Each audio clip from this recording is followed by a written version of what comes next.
वो उस पाप का दंड अवश्य पाएगा। तक्षकनाग के विष में जो भयंकर ज्वाला होती है, आज से 7वें दिन उसी ज्वाला की लपटों में वो पापी भस्म हो जाएगा। तुम जानते हो वो कौन था? नहीं। बिना जाने ही दंड दे दिया।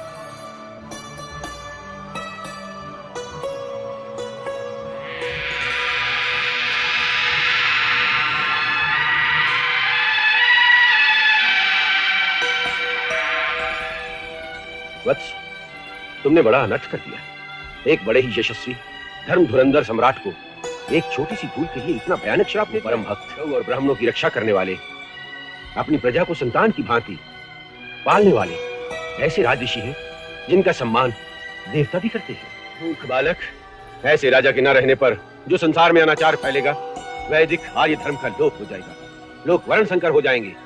इस पाप में तुम्हारा भी भाग गिना जाएगा। तपस्या से शक्ति अवश्य मिलती है, परंतु जो भगवान के भक्त होते हैं वो इस शक्ति का प्रयोग अपना बदला लेने के लिए कभी नहीं करते।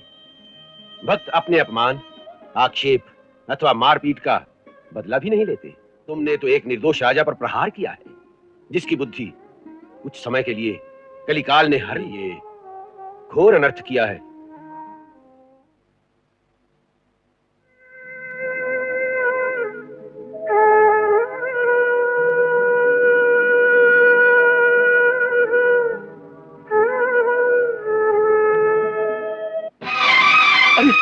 ये क्या कर दिया मैंने? प्रहलाद, आप ऐसा घबरा क्यों गए, जैसे किसी आशंका से भयभीत हो उठे हो? और रानी, मैं भयभीत हो गया हूँ। ये कलयुग का पहला प्रहार है, आगे क्या होगा उसी का भय है। कैसा प्रहार?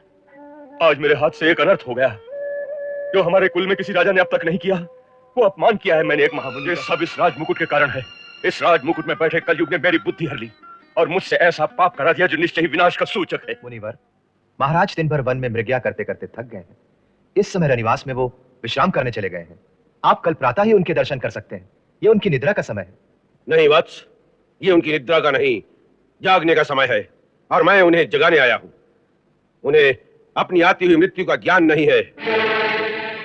कल प्रातः तक तो बहुत समय निकल जाएगा, इसलिए मेरा उनसे इसी समय मिलना परम आवश्यक है। इसी में उनकी भलाई है। जाओ, तुरंत उन्हें हमारे आने की सूचना दो। जो आज्ञा मुनिवर।